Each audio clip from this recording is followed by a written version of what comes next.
جلوس میلاد میں ایک تعداد عاشقان میلاد کی جمع ہوتی ہے، اور اب پتہ یہ چلا ہے کہ مراد گئے تک اب ایک ایسا جوش و خروش ہوتا ہے کہ دیر دیر تک یہ سلسلہ جاری رہتا ہے۔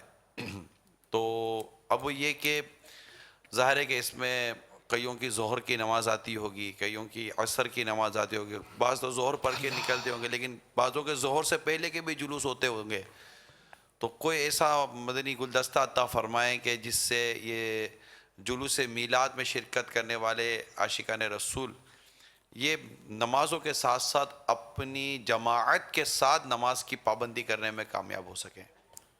اس میں ایسا ہے کہ واقعی جلوسوں کے تو اپنے اپنے انداز ہیں۔ بہت پہلے دعوت اسلامی سے بھی غالباً پہلے مجھے کوئی لے گیا تھا یہاں گل بہار کی طرف، تو وہاں رات کو جلوس نکلتا تھا، اور رات کو مطلب گلیوں سے گزرتے ہوئے نعرے لگ رہے ہیں، اور اب کتنوں کی نیندیں خراب ہوئی ہوں گی، لوگوں کو کیسی تکلیف ہوتی ہوگی۔ اب پتہ نہیں وہ جلوس نکلتا ہے نہیں نکلتا ہے، اللہ بہتر جانے۔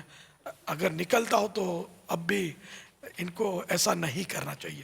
راتوں کو جلوس کسی جنگل میں نکلے نا تو بھی علماء سے مشورہ کر لینا کہ جانوروں کی پرندوں کی نیندیں خراب کرنا کوئی ثواب ہے یا کیا ہے۔ باقی راتوں کو جلوس کسی کے بھی آرام میں خلل، ایک چڑیا کی بھی آرام میں خلل نہ ڈالا جائے بلا وجہ۔ تو اس لیے وہ راتوں کا جلوس تو ہے لوگوں کے لیے بے حد تکلیف دہ۔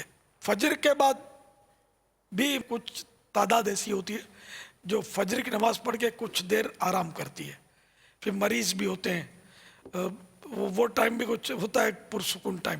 اس میں بھی اگر زور زور سے مائک چلائیں گے تو ایسا لگتا ہے کہ لوگوں کو تکلیف ہوگی۔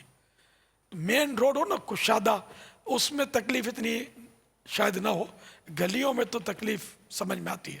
گلیوں میں تو ویسے دن کے کسی بھی حصے میں اس طرح نعرے لگاتے ہوئے گزریں گے نا تو لوگوں کو تکلیف ہوگی۔ تو کشادہ جگہ پر جلوس نکالا جائے، نہ مطلب کسی چلنے والے کو تکلیف ہو نہ گاڑیوں کو تکلیف ہو، اس طرح کا متبادل راستہ ہو، ہے نا۔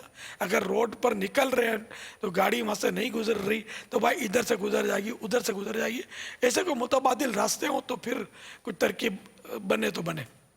تو یوں ایک تو یہ پرابلم جلوس میں، دوسرا نمازوں کا تو ذہن نہیں ہے اصل۔ یہ کہہ سکتے ہیں کہ ایسا لگتا ہے کہ لاکھوں جو عاشقان میلاد جو کہلاتے ہیں نماز سے دور ہیں۔ ہم نے بڑی ترغیبیں دی ہیں الحمدللہ۔